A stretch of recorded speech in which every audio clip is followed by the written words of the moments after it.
Pero no es allí donde ocultan la verdad, sino en el versículo 12 de ese capítulo 9 de Hebreos. En todo el libro de Hebreos, sobre todo en este capítulo 8 y 9, se nos está diciendo que Jesús entró en el lugar santísimo para mostrar su sangre. Lo dice de manera clara. No entró con la sangre de becerros, ovejas, machos cabríos, sino que entró con su propia sangre, porque ese mismo hecho de necesitar la sangre para presentarse delante de Dios demuestra que el sitio donde entró es el lugar santísimo, claro. Y los adventistas lo ocultan. ¿Para qué? Son los seguidores para poder de Elena de White y su doctrina herética. Sí, es una doctrina herética. Son ellos los que han sacado a Jesús del lugar santísimo. Sí, el lugar santísimo. Ellos han sacado a Jesús, o mejor dicho, nunca lo dejaron entrar, sino hasta 1844. Vamos a ver si eso es así, según la Biblia. No podemos ver eso según los escritos de la señora de Elena de White, aunque los adventistas para poder justificar una herejía que casi que ni el diablo lo había inventado, han dicho que Elena de White tiene un grado de inspiración de segundo grado, claro, para poder hacer valer doctrinas que van en contra de la inspiración bíblica. Los escritos de la señora Elena, dicen ellos, son de inspiración de segundo grado, por lo tanto hemos de creerlo. Claro, eso lo hacen para poderle dar validez a enseñanzas como estas, o como esta que estamos viendo aquí, donde vemos que Jesús, cuando ascendió, traspasó los cielos. Jesús, cuando ascendió, traspasó los cielos. Está dicho, eso está escrito también. No lo invento, está escrito. Léase. Hebreos 4, 5, 6, 7, está dicho allí. Él traspasó los cielos. Es decir, no se halló un lugar en toda la creación para un ser como ese. Como decíamos antes, ¿a dónde fue? No hay lugar para un ser tan grande como Jesús, que es hombre y es Dios. No existe otra cosa igual, no existe un guerrero como ese. Aquí le envidian, le tienen celos. El diablo mismo también, claro. Por eso, porque es gallardo, valiente, no hay ninguno como él. No se halló lugar, sino en el seno del Padre. En el seno del Padre no hay arcángeles, amigo, ni ángeles. Nadie, ni los hombres pueden entrar allí, a menos que tengan deidad. Y solo hay uno que tiene deidad, por lo cual es Dios. Y ese es Jesús, el que se encarnó en María. Eso no es mitología griega. Se encarnó de verdad. No es un cigoto bajado del cielo, completo. No. Se encarnó en María. Lleva sangre de María. Eso lo decimos en otro vídeo. Bueno, aquí lo que nos compete, nos interesa ahora, lo que nos ocupa, que es Jesús en el lugar santísimo. Algo que han negado los seguidores de Elena de White. Porque no siguen la Biblia, siguen los escritos, los libros de Elena de White. Bueno, lo han sacado al Señor del lugar santísimo, violando el versículo 3 y 12 de Hebreos 9, sobre todo el 12. Y leo directamente de la Biblia, Casiodoro de Reina Mejor, que fue él el que la tradujo, ¿no? Después de todo fue él.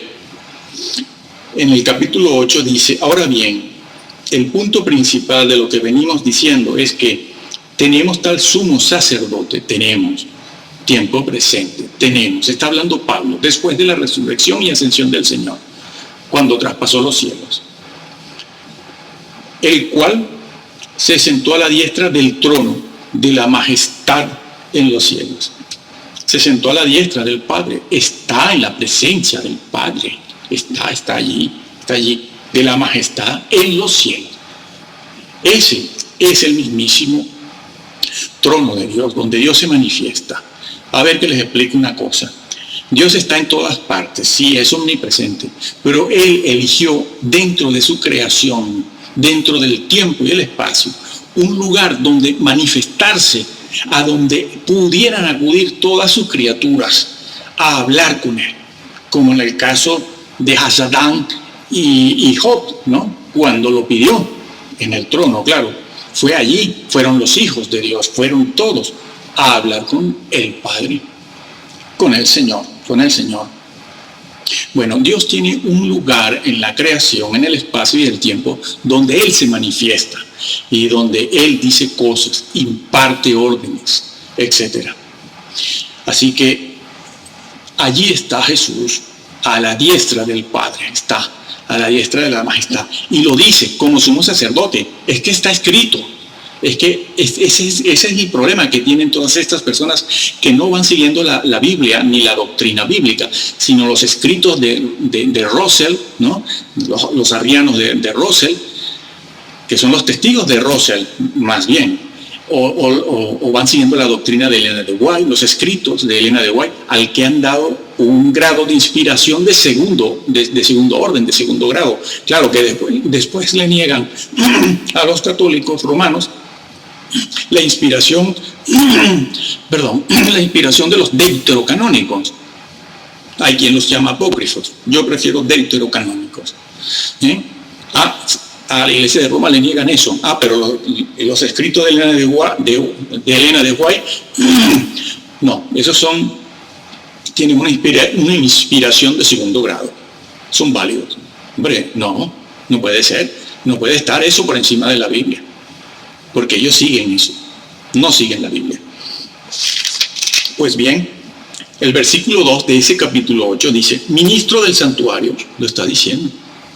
Jesús, sumo sacerdote, a la diestra del Padre, de Dios, de la majestad, ministro del santuario, el santuario celestial, y del verdadero tabernáculo que levantó el Señor, no el hombre. Lo levantó el Señor, ¿dónde? En el cielo, no el hombre. El que levantó Moisés, el hombre, ese es terrenal. Pero Jesús está aquí, se está diciendo, santuario, el verdadero. Claro, no la copia, el terrenal era una copia, como está dicho más adelante aquí en Hebreos. Pues bien, eso es lo que se dice aquí. Y también se dice en el capítulo 9, que leo el versículo 3. Tras el segundo velo estaba la parte del tabernáculo llamado lugar santísimo. Sí, la Biblia habla de un lugar santísimo, tanto en el tabernáculo celestial como en el terrenal. Aquí, en el capítulo 9, se habla de las diferentes partes que tenía el tabernáculo. La primera era el lugar santo, y después, detrás del segundo velo, estaba el lugar santísimo. Y aquí en griego está escrito, tras el segundo velo, el segundo, no el primero, porque detrás del primero estaba el lugar santo, y detrás del segundo el lugar santísimo. Y lo dice, ese es el problema otra vez, que está escrito, dice, versículo 3, tras el segundo velo estaba la parte del tabernáculo llamado lugar santísimo. Se nombra aquí el lugar santísimo. ¿Por qué? ¿A raíz de qué? ¿A cuenta de qué se nombra aquí eso? ¿Qué nos va a decir ahora el escritor? Sí, está escrito, Agia Agion, santo de los santos.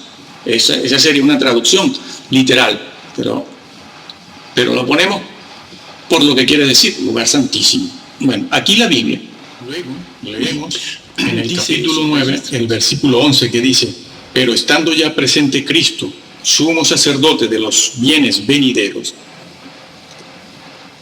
por el más amplio y más perfecto tabernáculo, el celestial, no hecho de manos, el celestial, es decir, no de esta creación, claro, porque es del cielo, y no por sangre de machos cabríos ni de becerros, sino por su propia sangre, entró una vez para siempre en el lugar santísimo, habiendo obtenido eterna redención. Lo dice el versículo, está en tiempo pasado. Cuando ascendió, entró. Lo viene diciendo desde el capítulo 7, como hemos visto. En el 8 también hemos leído el versículo 1, y aquí estamos leyendo el versículo 3, en este capítulo 9 y el 12, y vuelve a decir lo mismo, que Jesús entró con su propia sangre. ¿Por qué necesitaba la sangre Jesús, la suya propia? Porque solo en el lugar santísimo, solo en ese lugar, para entrar se necesitaba sangre. No se podía entrar sin sangre en ese lugar. Por eso dice, con su propia sangre entró en el lugar santísimo. No es honesto de parte de los adventistas poner aquí, en lugar del lugar santo o lugar santísimo, santuario, como si ponen tienda o santuario o tabernáculo. No deben quitar esa palabra, Y ahí la han quitado en sus versiones y después la llaman Reina Valera. Reina Valera no hizo eso. Reina Valera tradujo correctamente, mejor dicho, casi todo de reina, perdón, las cosas como tienen que ser, porque hay ciertos detalles históricos. Así que aquí se dice en el versículo 11 y el 12 que él entró en un tabernáculo perfecto, no hecho de mano, a la diestra del Padre, en el trono celestial, a la diestra de la majestad, en el lugar santísimo, y no con sangre ajena, ni de becerros, ni de ovejas, sino la suya propia. Acuérdense de lo que hemos venido hablando, que esa sangre tiene un carácter legal, jurídico, está blindada, es así, inalienable, su función sacerdotal, pero esa función sacerdotal la ganó con esa sangre, es la sangre de Jesús, como dice la Biblia, como dice el texto bíblico. Estos son los que han vencido por la sangre del Cordero Jesucristo. Sí, han vencido por la sangre. Entró una vez para siempre, allí cuando ascendió, hace 2000 años ascendió. Pero los adventistas dicen que no había ascendido. Que Jesús esperó a que el señor Miller, William Miller, pusiera la fecha de entrada. Que ellos los adventistas reconocen. El señor Miller se retractó, pero los adventistas no. Y han dicho que lo que pasó es que vino y nadie lo vio. ¿Dónde está? Haciendo un juicio pre-advenimiento de juicio. No. ¿De dónde sacan eso? ¿En la Biblia está? No. Se admite que no está en la Biblia. ¿Dónde está? En los escritos de Elena. Pero los escritos de Elena son los escritos de un ser humano. No, ella tiene inspiración de segundo grado. Es como de México que también dice, pantalones femeninos. El Señor al que peca se lo lleva. La misma cosa. La misma actitud, la misma conducta, señores. Exégesis. Los escritos de Elena de White no tienen valor ninguno. No es inspiración ni iluminación del Espíritu Santo. El Señor entró en el tabernáculo celestial, en el lugar santísimo, y ustedes la Biblia la han torcido. No pusieron, no registraron ni siquiera lugar santo, que sería lo mínimo que se podía pedir, lugar santo. Pero es propio traducir lugar santísimo porque está hablándose del lugar santísimo. El trono de Dios, no, pusieron tabernáculo, como si ponen tienda, como si ponen cualquier otra cosa. Santuario. ¿Por qué? Ahora lo explicamos. Una cosa es un santuario y otra cosa es, o una tienda, y otra cosa es un lugar, el lugar santo, y otra cosa es el lugar santísimo. El vocablo santuario es un vocablo que se utiliza, lo pueden ver en cualquier diccionario. Los adventistas ocultan la verdad. Quien no conoce la historia no puede saberlo. Pero el versículo 3 del capítulo 9 de Hebreos lo dice. Lugar santísimo, se está refiriendo allí al lugar santísimo, ¿no? Haga agión, en griego, santos de los santos. Por lo tanto, la traducción debe ser esa, lugar santísimo. Pero no es allí donde ocultan la verdad, sino en el versículo 12 de ese capítulo 9 de Hebreos. En todo el libro de Hebreos, sobre todo en este capítulo 8 y 9, se nos está diciendo que Jesús entró en el lugar santísimo para mostrar su sangre. Lo dice de manera clara. No entró con la sangre de becerros, ovejas, machos cabríos, sino que entró con su propia sangre, porque ese mismo hecho de necesitar la sangre para presentarse delante de Dios demuestra que el sitio donde entró es el lugar santísimo. Claro. Y los adventistas lo ocultan. ¿Para qué? Bueno, para poder mantener las varias doctrinas de la señora Elena de White, doctrinas falsas. Y lo justifican esa enseñanza que comenzó a enseñarse porque no se conocía. Lo justifican de dos maneras, cuando menos. Lo justifican diciendo que los vocablos tabernáculo, santuario, lugar santo, lugar santísimo son conmutables. Mi amigo, esos vocablos no pueden ser conmutables ni sinónimos, porque no significan lo mismo, como vamos a demostrar ya. Y además también lo hacen así para poder esconder lo que se llama históricamente el gran fiasco, el fiasco histórico de 1843 y 1844, ¿no? Y por eso han hecho una pésima traducción, tanto en la versión de ellos propia, una versión de ellos propia, la llamada Biblia Reina Valera de 1999 o 2000, que no es Reina Valera, porque el señor Casiodoro de Reina no lo tradujo así. Pero claro, hoy en día se pone de moda que cada denominación, cada organización e incluso cada iglesia grande que tiene el poder financiero para hacerlo, pues agarra los manuscritos de Casiodoro, lo revisan y van poniendo las palabras, los vocablos, los términos que favorecen la doctrina y la teología de esa denominación en particular. Es lo que ellos han hecho, ¿no? También con esa versión de la palabra clara. Bueno, ahí el versículo 12 del capítulo 9 de Hebreos está cambiado. Ahora lo diremos en un momento. Bien, pues no es lo mismo, no son conmutables los términos tabernáculo, santuario, lugar santo ni lugar santísimo, no. Eso es engañar a la gente. No es lo mismo, ni da igual. ¿Saben por qué? Bueno, por lo siguiente. El vocablo santuario o tienda es un vocablo que sirve para hablar, para describir un edificio, una estructura, una infraestructura general, completa, toda, sin especificar una parte específica de esa estructura, de esa tienda, de ese tabernáculo, de ese santuario. Santuario, la palabra santuario, pueden buscarla en un diccionario y verán que se refiere a una estructura, a un edificio. Puede ser un edificio de carácter espiritual, religioso o no. Pero es una palabra que se utiliza, o un vocablo utilizado para hablar de un edificio en general, no para hablar de un determinado lugar de ese edificio. Sin embargo, cuando la Biblia dice lugar santo, se está refiriendo a un sitio en particular de ese tabernáculo o santuario.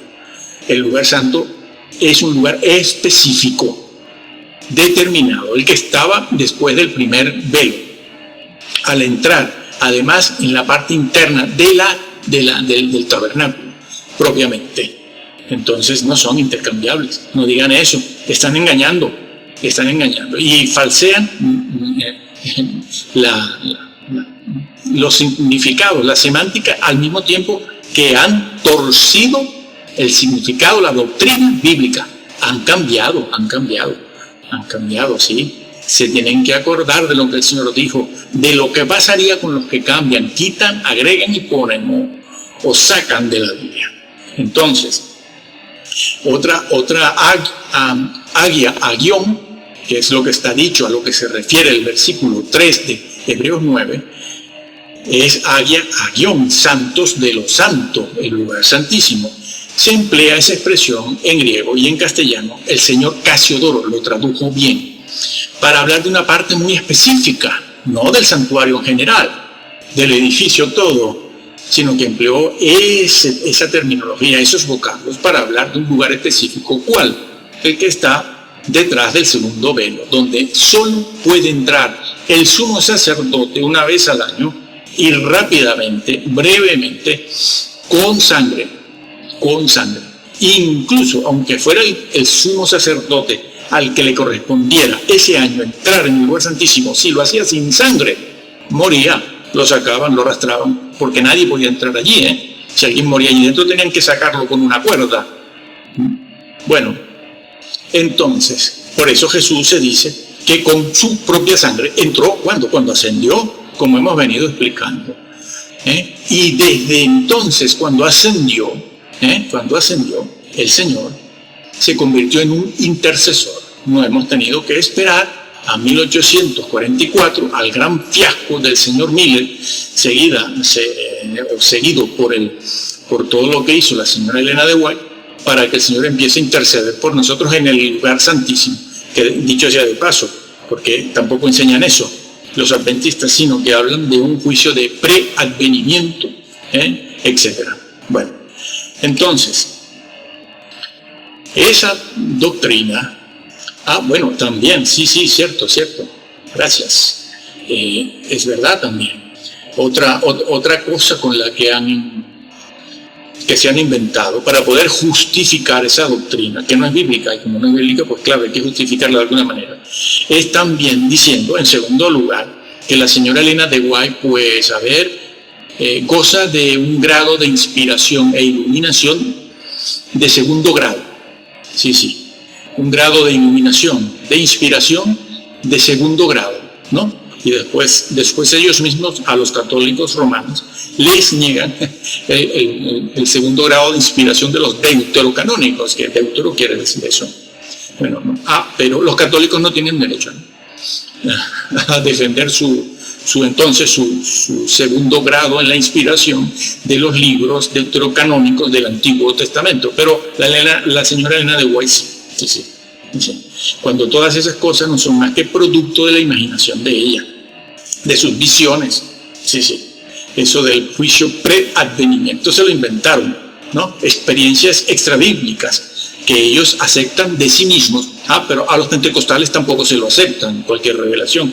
Y ahora estos señores evangélicos de Centroamérica, que también están hablando de que han tenido una nueva revelación acerca del libro de Daniel. En el libro de Daniel, en el capítulo 12, no hay nada que se preste a una nueva revelación. Y esos son bautistas como yo, y están diciendo esas cosas para poder justificar salvo siempre salvo, el rapto secreto y toda esa serie de cosas, ¿no? Pero los mismos bautistas también le niegan una segunda revelación a cualquier otro grupo. Pero la segunda revelación nuestra que nos hemos inventado, no, esa sí es cierta. Bueno, esto es un desastre, hermano. Lo vamos a dejar aquí, diciéndote lo siguiente: lee la Biblia, por favor. Mira, en esta situación que tenemos en cuanto al mensaje de nuestro Señor Jesucristo, el Hijo de Dios, verdadero hombre, solo se puede hacer una cosa: tomar una Biblia y leerla. Y como hemos dicho en todos nuestros videos, léela y entiéndela en principio, tal y como te la encuentras, así como está, no la cambies.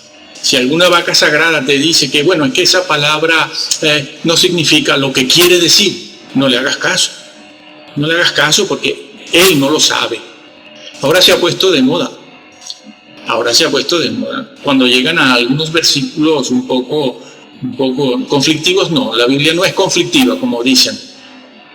Un versículo que no pueden entenderlo o no se entiende a la primera lectura, a la segunda lectura, porque hay que averiguar y estudiar mucho, enseguida lo arreglan diciendo, bueno, es que ese es el problema de las traducciones, que las traducciones, sí, y la persona que lo dice sabe mucho es un filólogo griego o hebreo, sí, seguro, y dicen, bueno, ese es el problema de las traducciones, pero eso no es lo que se quiere decir aquí. Lo hacen incluso con el libro de la vida. Sí, dicen, bueno, el libro de la vida, pero es que esto está mal traducido. Que no se puede hacer la circuncisión, sí, pero que esa es una traducción que está mal hecha, Roma traduce mal, y así van todos, de todo tipo, de toda denominación. No hagas caso, te lo digo yo, que he pasado por la universidad y un seminario, muchas veces. Entonces, no hagas caso, lee la traducción en principio de Casiodoro de Reina, léela. Y a partir de ahí puedes leer algunas otras versiones de confianza, que es necesario, y algún par de versiones mesiánicas. Muchas de ellas, hay un par de ellas buenas, que son buenas. No soy mesiánico, pero reconozco la verdad allí donde esté, porque es que si no hay manera de saber quién nos dice la verdad, porque muchas de estas personas están también magnetizadas, polarizadas tienen sus intereses. Claro, yo estoy dentro, en la crema y la pomada. Lo sé, porque tengo 42 años bien.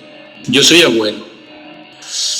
Bueno, lee la Biblia, tal y como te la encuentras, tal y como te la encuentras. No le hagas caso a nadie, a ninguna vaca sagrada.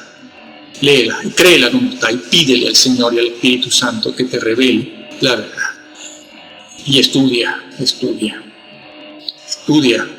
indaga, averigua, escudriña, compra manuales sobre el griego, sobre el hebreo. Investiga, verás que te vas a llevar sorpresas si lo haces regularmente, en forma disciplinada, y tienes esa convicción de hacerlo. Y que el Señor te guarde, te bendiga y te proteja de toda la mentira que estamos viendo. No en vano el Señor lo dijo, que hacia el final de los tiempos, justo antes de su venida, ¿qué iba a pasar? Se amontonarían. Busca la palabra amontonar. Busca la palabra. A ver, de todo lo que se está viendo, a ver cuántos son de verdad. Es más, te dejo otra tarea. Una falta de integridad tremenda hay en estos ministros de todas las denominaciones. Sí, la palabra integridad aparece en la Biblia. Aparece en la Biblia después de 43 años, donde hemos estado en iglesias y escuchado muchas cosas. En 43 años que nosotros recordemos, solo en 2 oportunidades escuchamos a un ministro, a un pastor hablar de la integridad. ¿Qué es la integridad en la Biblia? ¿Qué es? El vocablo aparece, búsquese. A ver,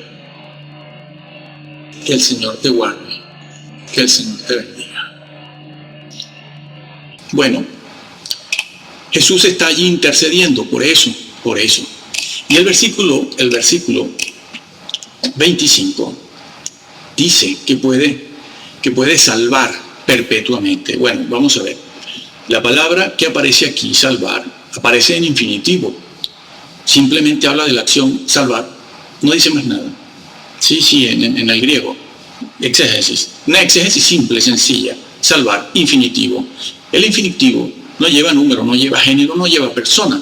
No indica absolutamente nada, sino la acción. La salvación. Pero no dice más nada. Pero aquí en este versículo, ese infinitivo está calificado. Está definido, ¿sí? Dice salvar perpetuamente. Esa palabra, perpetuamente. En el cielo vamos a ser salvos también. No, se está refiriendo aquí a la tierra. Puede salvar aquí en la tierra perpetuamente. Algunas traducciones hoy en día ponen salvar completamente. A lo mejor lees una Biblia, dice como Reina Valera, por ejemplo, perpetuamente, y está bien puesto. Y a lo mejor lees en otra y aparece completamente. Dice, bueno, pero ¿es perpetuamente o es completamente? Bueno, la traducción más cercana al original es absolutamente por completo. Sí, te lo explico. Puede salvar perpetuamente, completamente, es decir, en forma absoluta. ¿A qué se refiere? A que es capaz no solo el Señor, la intercesión, la mediación del Señor, no solo es capaz Él, en ese trabajo, en esa función de sumo sacerdote, no solo es capaz de haberte salvado el día que te convertiste y en el presente, que suponemos que somos salvos ahora, eres salvo ahora, sino que es capaz de salvarte, incluso de llevar tu salvación hasta el final, absolutamente, perpetuamente, completa, hasta que se complete la salvación, hasta el día en que te presentes delante del Señor. Eso es lo que significa este versículo, esta palabra, esta frase en el versículo 25 de Hebreos 7. ¿Lo sabías? ¿Te lo han dicho? ¿O lo van a negar los que están en los púlpitos? Salvar perpetuamente. ¿Por qué? Porque la salvación es eso, amigo. Se puede entristecer al Espíritu Santo, hasta apagarlo, y eso no es lo que debe hacerse. ¿Qué debe hacerse? Trabajar por la comida que a vida eterna permanece, estar ocupados en nuestra salvación con temor y temblor, ocupados ese vocablo, ocupados, como ya dijimos, completar, es decir, completa o completa ese trabajo, ocúpate en completar ese trabajo, ocupaos, para que seas hallado digno en aquel día, sí, digno, no con el Espíritu Santo apagado o entristecido, no, para que no nos alejemos, avergonzados, para que nuestras vestiduras no estén manchadas porque no entras. Sí, el nombre en el libro de la vida se puede borrar, como ya dijimos en otra parte, y allí lo demostramos. Se puede borrar, el Señor no está mintiendo.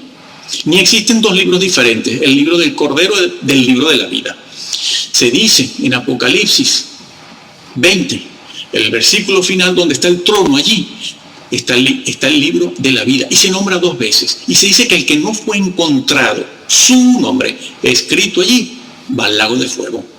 Sí, ¿por qué? Porque es el libro donde están escritos, donde aparecen los nombres de los integrantes del pueblo de Dios, de la iglesia.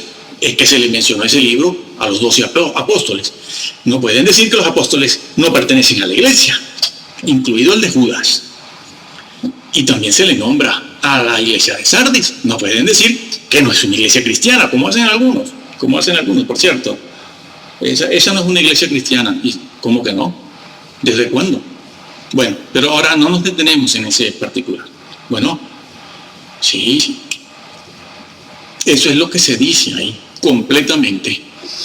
Puede salvar completamente. No solo la posición judicial, sino la condición espiritual, que te lo enseñen tus pastores. Hace falta que los ministros que están en los púlpitos sean honestos, que estén interesados más en la verdad que en el propio crédito pastoral. Claro, es que si no, están haciendo un esfuerzo para mandar a la gente al infierno.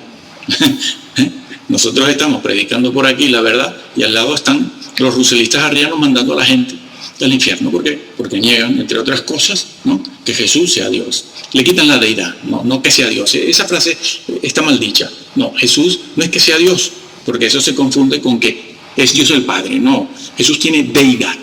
El Padre tiene deidad y el Espíritu Santo tiene deidad. Pues es Dios. No son dioses, no, es Dios. También en ese mismo versículo 25 se dice: puede salvar perpetuamente a los que por él se acercan a Dios, se están acercando. Los creyentes se acercan a uno a través de otro. Son dos distintos. Los creyentes, repetimos, se acercan a uno que es el Padre a través de otro. No del mismo, no de sí mismo. Se acercan a Jesús a través de sí mismo. ¿Del mismo Jesús? No, eso no es lo que dice el versículo. Tienen que tener cuidado, porque negar la Trinidad es cerrarse la puerta del reino eterno.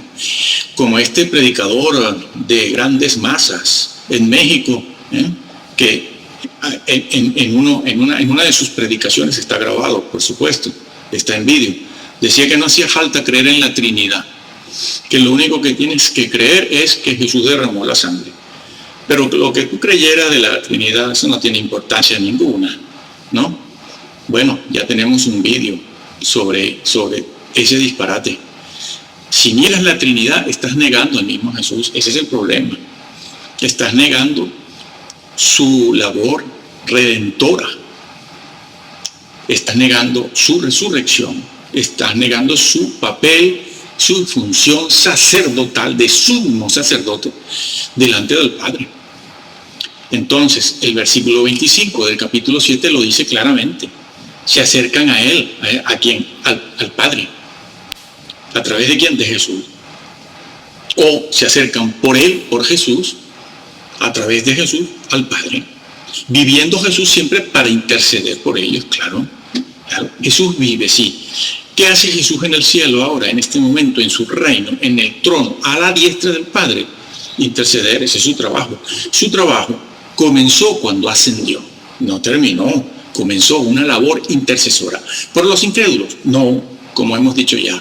Por los que son salvos, como está diciendo Pablo aquí en el libro a los Hebreos, como lo dice Pablo aquí. Acerquémonos, una invitación a los mismos creyentes a acercarse para que Jesús siga intercediendo sigue intercediendo, sí, necesitamos que interceda. ¿Por qué? Porque cuando pecamos, cuando apostatamos, cuando torcemos la doctrina, la palabra de Dios, y cuando pecamos, necesitamos ser perdonados. Sí, no se piense que porque salvos, una vez salvo, como enseña este Señor, ya de todas maneras tú entras, no pasa nada. No, Jesús tiene que volver a interceder por ti. Tiene que volver a interceder por ti. Si no, no se diría lo que se dice en 1 de Juan 2:1. Si alguno ha pecado, abogado tenemos para con el Padre, a Jesucristo el justo. Jesús vive para eso. Lamentablemente los creyentes han invalidado de diversas formas esta función de Jesús, que vive para interceder y mediar por los creyentes. ¿Por qué? Porque no oran. Oran alguna vez en el templo, pero no lo tienen como una costumbre, no lo tienen como un hábito. Algunos llegan a pensar e incluso a decir que es que no son santurrones para estar todo el día orando. Hasta eso han llegado a decir. ¿Por qué? Porque no les han enseñado bien la Biblia. Las personas que están en los púlpitos predicando en forma masiva a multitudes de fama internacional, esas personas no están haciendo exégesis. Van leyendo libros, van preguntándole a este, a aquel, a los mesiánicos, pseudo-mesiánicos, a otros por aquí, pero no, y van comprando libros y leyéndolos. Y después, ¿qué hacen? Los sueltan, los libros ahí en el púlpito, y no van haciendo exégesis. La exégesis es muy dura. No se hace leyendo libros, sino yendo al griego y al hebreo y a muchos manuales, y pensando y orando mucho. Y dejando de lado la presión denominacional, que yo soy bautista del sur. Me cortan una vena y me sale sangre bautista, pero no por eso no voy a reconocer las verdades teológicas y la historia. Bueno, eso es lo que hace Jesús, interceder por los que en forma regular se están acercando al Padre a través de Él con su sangre. Con su sangre. Jesús está allí con su sangre. No intercede por inconversos, sino por creyentes. Así que Jesús intercede, como hemos dicho, con su sangre en el trono. Y no solo el día en que una persona se convirtió, no solo en ese día. Así pues que Jesús continúa su sacerdocio permanentemente. Y a veces tiene que abogar por los cristianos. Pero los cristianos hoy en día oran muy poco, demasiado poco, no tienen esa costumbre. ¿Por qué? Porque ya son salvos. Si oran o no es otro problema.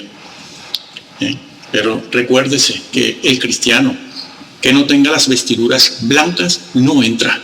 No entra. Es por eso. Sí. Muchos cristianos en su autoconfianza de esa frase que se ha hecho famosa y que es la que predican y enseñan en Centroamérica los predicadores de multitudes, ha hecho que se llenen de autoconfianza, y en su autoconfianza se descuidan la vida espiritual, sí, la descuidan, sí.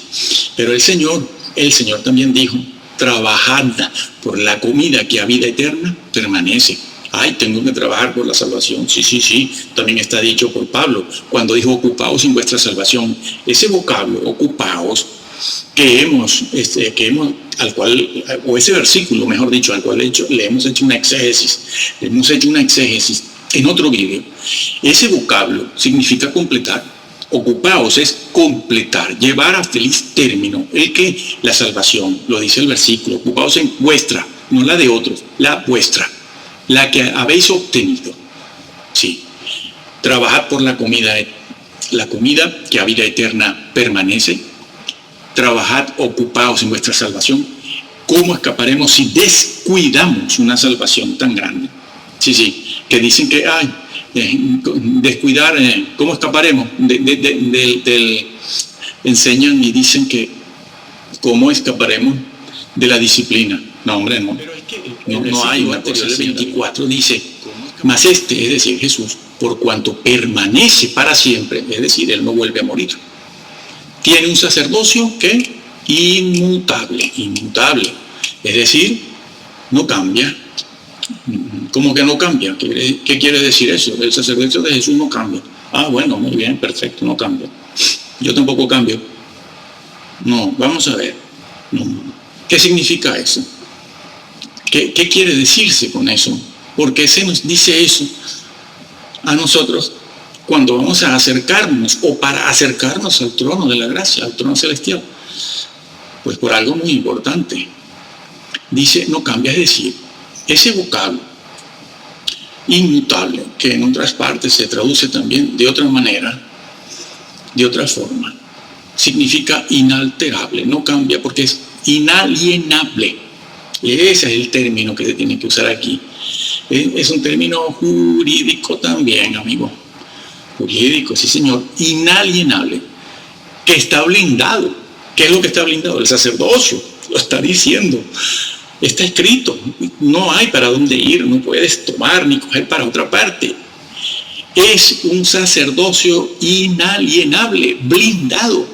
Es un término jurídico que se utiliza, eso tiene una implicación jurídica. Se refiere a una propiedad, cuando una propiedad está blindada y es inalienable por los cuatro costados. Un sacerdocio que tiene un carácter legal, una propiedad, una casa, un carro, un coche que está blindado, su propiedad, desde el punto de vista legal. No cambia, no puede cambiar ni en fondo ni en forma. De ninguna de las maneras, no se puede hacer nada con esa propiedad. En este caso, el sacerdocio de Jesús, su sacerdocio, no se puede hacer nada que no lo haga él mismo. Ese sacerdocio tiene un carácter legal porque se consiguió legalmente, jurídicamente. No cambia ni en fondo ni en forma. No se puede vender, no se puede alquilar, no se puede ceder desde el punto de vista legal, no se puede transferir, no se puede a otros hombres, no. Ahora vemos por qué. No se puede transferir. ¿Por qué? Porque es un derecho ganado, un derecho legal ganado y es intransferible. ¿Se lo ganó a quién? A Satanás. Cuerpo a cuerpo, amigo, cuerpo a cuerpo, en el mismo terreno. Un hombre, no, Dios no. Dios no ganó esa victoria sobre Satanás, fue un hombre, el hombre Jesús. En su naturaleza humana ganó esa victoria, ganó esa batalla y esa guerra. Sí, fíjate lo grande que es ese hombrecito Jesús, que tiene deidad, por lo tanto podemos decir que es Dios. Pero debemos aclarar que es Dios el Hijo. Es Dios el Hijo. Pues ese hombrecito, lo fuerte que es, para que lo vayan ahora comparando con Gandhi, desde los púlpitos de esta gente. Estos de México lo comparan con la Madre Teresa. Dicen, este de México que hablaba de las trompetas. En septiembre pasado dice, ay, la Madre Teresa, qué grande es Jesús y tú no lo haces grande. Tú vas haciendo grande a los hombres, sobre todo si son bautistas masones, que eso es lo que haces. Y los creyentes poco les importa eso, ellos no saben qué hacer con esa información que le das. Y si le dicen que salvo siempre salvo, ya se van tranquilos para sus casas y no los amonestas como deberías. Bueno, cópiate esto y disimuladamente a ver si corrigen, que no se entere nadie. Sí, Jesús, el hombre, lo venció a Satanás. Un hombre venció a un querubín, nada menos. ¿Qué te parece? De rodillas tendríamos que amanecer cada día dando gracias. Si no, pregúntale eso a un endemoniado que ha dejado, que Jesús, al cual Jesús ha libertado de eso. Son personas que agradecen muchísimo y valoran muchísimo la obra de Jesús, porque ellos saben lo que son los demonios. Ellos saben bien lo que es el infierno. Muy bien. Jesús ganó eso. Ese sacerdocio es un derecho inalienable, blindado, no lo puede vender, no lo puede ceder a ningún otro sacerdote, pastor, diácono, lo que sea, estudiante de la Biblia, doctor, bachiller, lo que sea, licenciado. No puede, Jesús no puede, porque es un tema legal. Y los hombres no pueden tener ese derecho porque no tenían la deidad necesaria para ganarle, poder interceder delante de Dios. Porque para llegar al trono no solo se ha de ser un hombre perfecto. Allí, al seno del Padre, donde está Jesús, que está en el seno no hay ángeles. No. A ver si los adventistas y ruselistas dejan de decir que es el arcángel Miguel. Los arcángeles no tienen acceso ni derecho al seno del Padre, porque el seno del Padre es el propio interior de Dios. Allí no está nadie, sino Jesús. ¿Por qué? Porque tiene deidad. Tiene humanidad, es hombre, sí, pero tiene deidad. Porque tiene deidad, puede entrar allí y puede interceder allí. Ningún hombre, por muy alto, por muy sacerdote, pastor, obispo, lo que sea, puede entrar allí para mediar por los hombres. Repito, que para Jesús, el Jesús resucitado, se utiliza tanto el vocablo mediador como intercesor. Así que no vengan a separarlos ahora para decir que hay hombres que pueden ser intercesores y Jesús solo es mediador. No. Primera de Juan 2:1 también me lo pone como intercesor por mis pecados. Así que si sirvió este versículo para ellos, sirve para mí también. Si sirvió en el siglo 1, 2, 3, 4 y 5, sirve para mí en el siglo 20 y 21. Yo tengo a Jesús como mediador y como intercesor. No digan otra cosa, porque están mintiendo. Así pues, Jesús le quitó un derecho legal al diablo. El derecho que le quitó era un derecho legal, jurídico, que Satanás tenía sobre los hombres. Tenía un derecho adquirido en el Edén, un dominio que todavía se ve. Se ve en aquellos que abren las puertas para que Satanás les domine la voluntad y terminen totalmente esquizofrénicos. Bueno, era un derecho legal, jurídico que tenía el diablo sobre la mente, la voluntad y las facultades del hombre. Pero Jesús le quitó ese derecho, es un derecho legal, Él lo tiene ahora Él puede interceder. Y eso es lo que significa sacerdocio inmutable. No se puede transferir, está blindado legalmente, inalienable. Jesús es el único mediador, Jesús es el único intercesor. Por último, otra cosa importante es decir que esto que el apóstol Pablo nos escribe aquí es con el propósito de hacernos saber que Cristo, como el versículo lo dice, tiene poder para ayudarnos en nuestras luchas diarias contra el enemigo, contra los pecados, contra la falta de santidad. Cristo tiene poder, es lo que dice el versículo. Es lo que está diciendo. Dice, puede salvar perpetuamente, completamente. Por eso se utilizan esos dos vocablos. Poder salvar perpetuamente. Puede, completamente. Puede. Es decir, la salvación hay que cuidarla. Se ha de ser santo, se ha de buscar la santidad. Se ha de buscar también obedecer en aquellas cosas que el Señor nos manda obedecer. Sí. Por eso Él dijo en Mateo, allá, entre los capítulos 5 y 7, lo dijo, si vuestra justicia no fuere mayor que la de los fariseos, no entraréis, no, como las 5 vírgenes que se descuidaron insensatas, no estaban preparadas, les dijo el Señor, no estaban preparadas. Y así otros casos más, como el siervo infiel, el infiel que decía, mi Señor tarda en venir, estoy cansado de esperar. Ya llevamos muchos años que nos están hablando de que el Señor viene. Bueno, sí viene, pero bueno, yo me voy a tomar esto con calma. ¿Y qué pasó? Un siervo del Señor, ¿qué? ¿Van a decir que era judío? La salvación para los judíos se pierde y para la iglesia no. ¿Es eso lo que está dicho en Apocalipsis? No, eso no está dicho en Apocalipsis, ni en ningún lado. Se cae cuando se tiene de dónde caer. Por eso el Señor lo dijo, si vuestra justicia no fuere mayor. Y Pablo dice aquí, el Señor puede ayudarnos en nuestras pruebas. La gente que se siente tentada terriblemente, que pasa por situaciones difíciles de pruebas, burla, persecución, los tatuajes famosos estos. No sirve tatuarse el cuerpo, lo que se ha de tatuar es la Biblia en la mente, en el cerebro, es donde único. Por eso se dice esto. Y otra cosa importante que vemos aquí, otra vez lo repetimos, es que te acercas según el libro de Hebreos, según está escrito aquí, desde el capítulo 1, el capítulo 2, 4, el 5, el 6 y el 8, 7, 8 y 9 especialmente, se ve al Padre, a quien tenemos que dirigirnos en el nombre o a través de otra persona que es Jesús. Son dos. Se acerca a uno a través del otro. Nosotros, como creyentes, nos acercamos a Dios. El Padre está escrito. Nos acercamos a Dios el Padre a través de Jesús otro. A uno a través de otro. Son dos. No son dos dioses.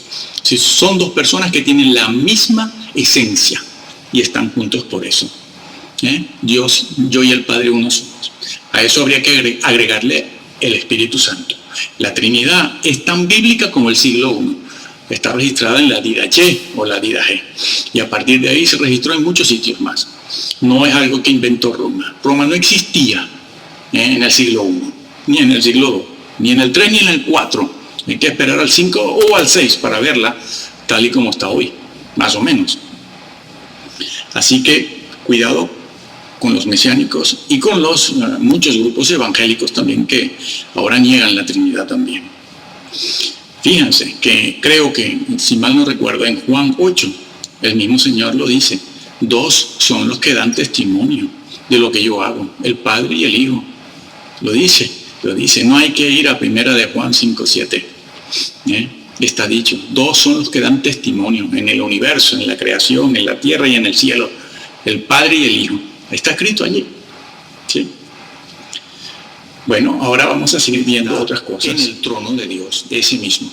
Bueno, Pablo nos hace una invitación a acercarnos en oración a ese tabernáculo donde está el trono. Hebreos 4:16 lo dice: acerquémonos pues confiadamente al trono de la gracia para alcanzar misericordia, ¿sí?, y hallar gracia para el oportuno socorro. Eso es lo que dice Pablo. Esa expresión, acerquémonos, no está dirigida a incrédulos, como algunos han dado por hecho, que está hablándole Pablo a incrédulos para que se acerquen a Dios y se conviertan. Pero ese no es el propósito de la carta, Dios mío. La carta fue escrita a hebreos creyentes hebreos, judíos, como el mismo Pablo, que lo era un judío convertido, porque Dios no había desechado a los judíos. Ellos se convirtieron, muchos de ellos, cientos, miles de judíos. En eso consiste también el que Dios haya dejado abierta la puerta al pueblo de Israel. Bueno, Pablo dice: acerquémonos. Es necesario decir el vocablo acercarse, acerquémonos. Podemos acercarnos aquí en Hebreos, aquí se utiliza en un tiempo presente. Pablo no está hablando solo de que nos acerquemos al trono en un momento determinado, en un momento específico, algo puntual. No, está hablando, está aconsejando, está amonestando a hacerlo en tiempo presente continuo, es decir, permanentemente. Y el consejo que va a dar en toda la carta dirigida a los hebreos es a acercarse constantemente. Debemos acercarnos, lo vamos a ver ahora por qué, en forma constante al trono de la gracia, para hallar misericordia. Sí, para hallar misericordia. Si no, no se diría en 1 de Juan 2:1 que abogado tenemos para con el Padre, a Jesucristo el justo. Sí, abogado tenemos. Siempre, eso está dicho a creyentes. El creyente debe tener la disciplina, la costumbre de acercarse permanentemente, sí, en oración al Señor. Dirigirse al trono de la gracia. Tenemos libre acceso para eso. Pues muy bien. También dice el capítulo 7, el versículo 25, dice: por lo cual puede salvar perpetuamente los que por él se acercan a Dios, viviendo siempre Jesús para interceder por ellos. Vive, sí, dice la expresión, dice vive. Jesús vive con un solo objetivo. Lo dice el versículo: interceder por ellos. ¿Quiénes son ellos? Los que se están acercando permanentemente siempre.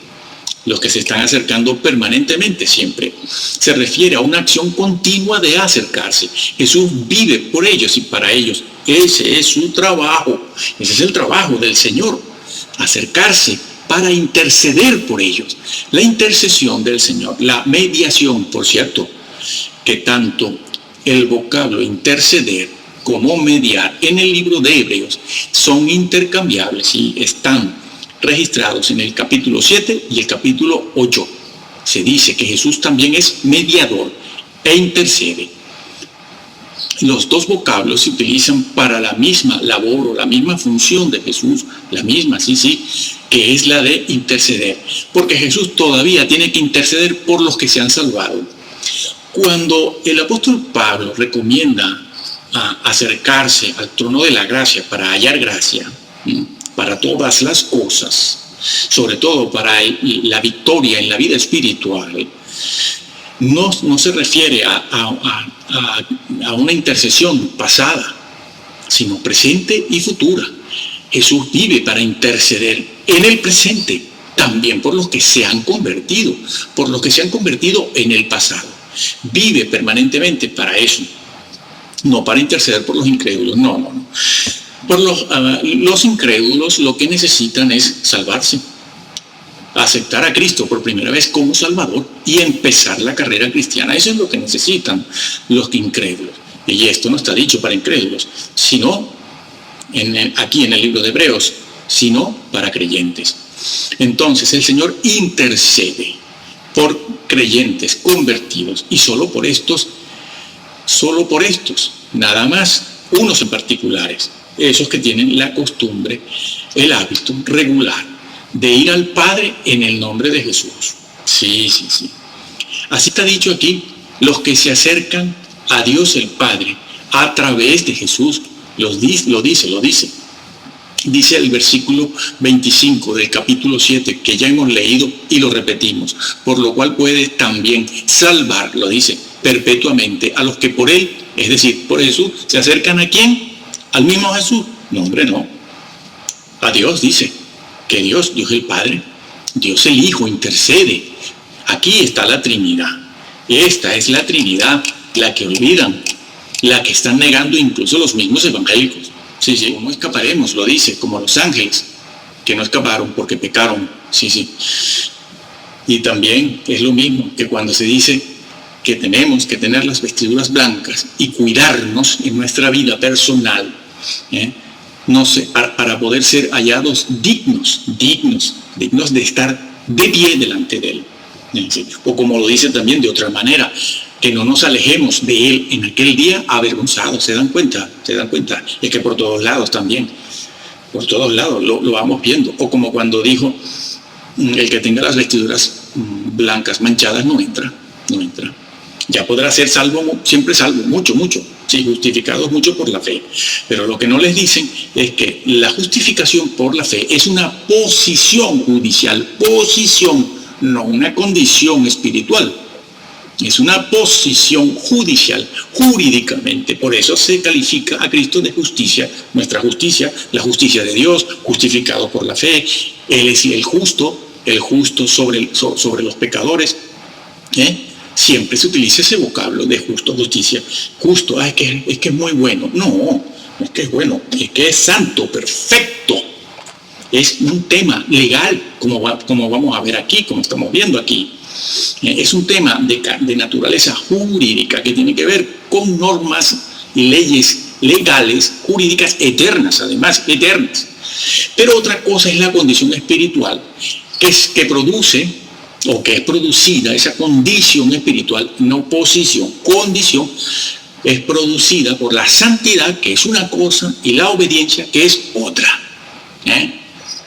Como esta gente de Centroamérica no tiene nada que ver con les dice, bueno, sí, les hablan, ¿no?, de la santidad y que hay que obedecer, pero después, acto seguido, les dicen, bueno, ¿y qué importa si tú ves vídeos?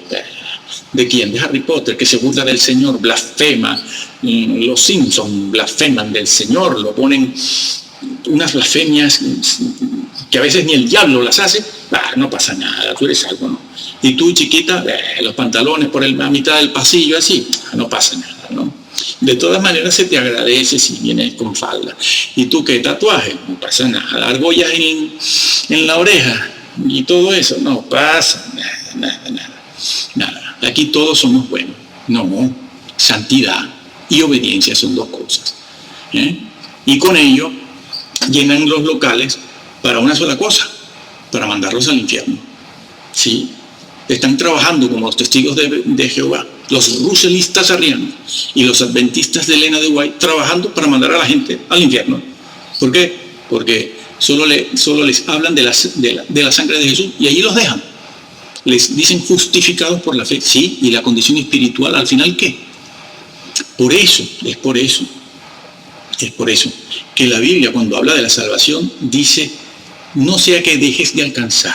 La salvación no se pierde. No es así la fraseología de la Biblia. La Biblia de lo que habla es de alcanzar o dejar de alcanzar. De eso es de lo que habla la Biblia. Alcanzar o dejar de alcanzar. Retener o no retener. Permanecer o no permanecer. Estar arriba o caer de.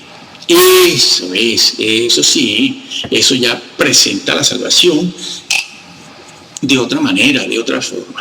Bueno, no. Es que eso está dicho por todas partes. A ver, las 5 vírgenes, ¿qué pasó con ellas? Esperaban al Señor, sabían del Señor, estaban vestidas en la forma y manera apropiada, como decimos en otros vídeos, tantos vídeos que hay sobre eso, pero con la exégesis.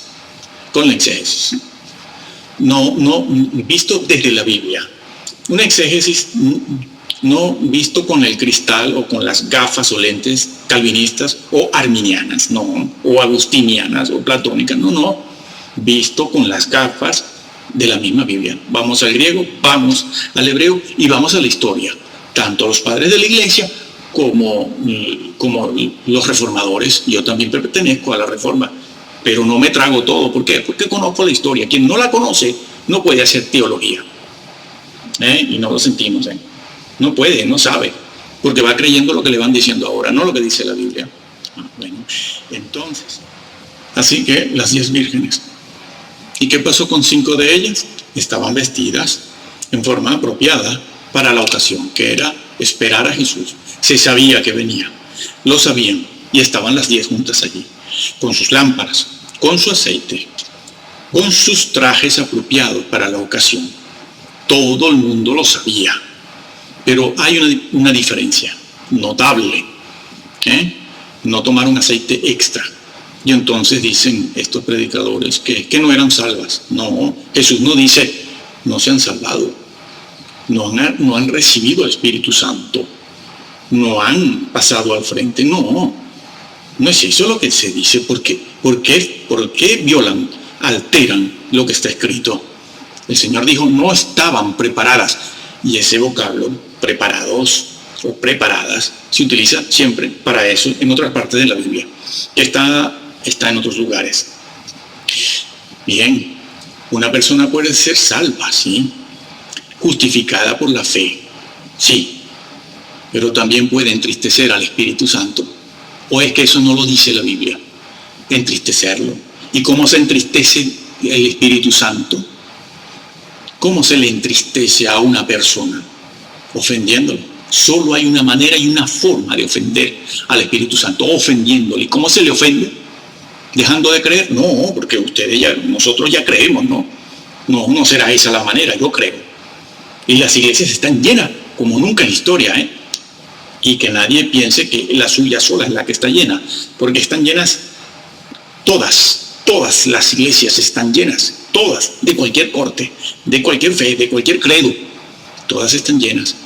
Pero se puede entristecer al Espíritu Santo cuando no se es santo, cuando se rechaza la verdad escrita, se rechaza, cuando no se obedece, cuando uno escucha que debe quitarse el tatuaje, vestirse decentemente y no lo hace, porque como yo soy ya salvo, pues no pasa nada. No, estás entristeciendo hasta apagar al Espíritu Santo. Piénsese que esa fue la advertencia que le hizo Jesús a los de su tiempo. La blasfemia contra el Espíritu Santo no puede ser perdonada, no puede serlo. No es que no quiera el Señor, es que no puede ser. ¿Por qué? Porque la blasfemia contra el Espíritu Santo significa rechazar la luz que el Espíritu Santo está tratando de poner en la mente, en la cabeza de una persona cuando lee o escucha la verdad. Y la persona rechaza hoy, mañana y pasado. En algún momento el Señor lo va a dejar en su camino, aunque asista a la iglesia, no pasa nada, ¿no? La persona se va a enterar en el trono, en el juicio final, se enterará de que no entra. No, claro. Como aquellos, ¿no? Con el currículum que esgrimían, ¿no? Hemos hecho esto, hemos hecho lo otro, hemos hecho aquí, allá, hemos exorcizado, hemos predicado, hemos profetizado, hemos viajado, hemos hecho el bien, que eso no se puede hacer de cualquier forma, ni lo hace cualquiera, que son muchas cosas juntas que hay que hacerlas, a ver quién las hace.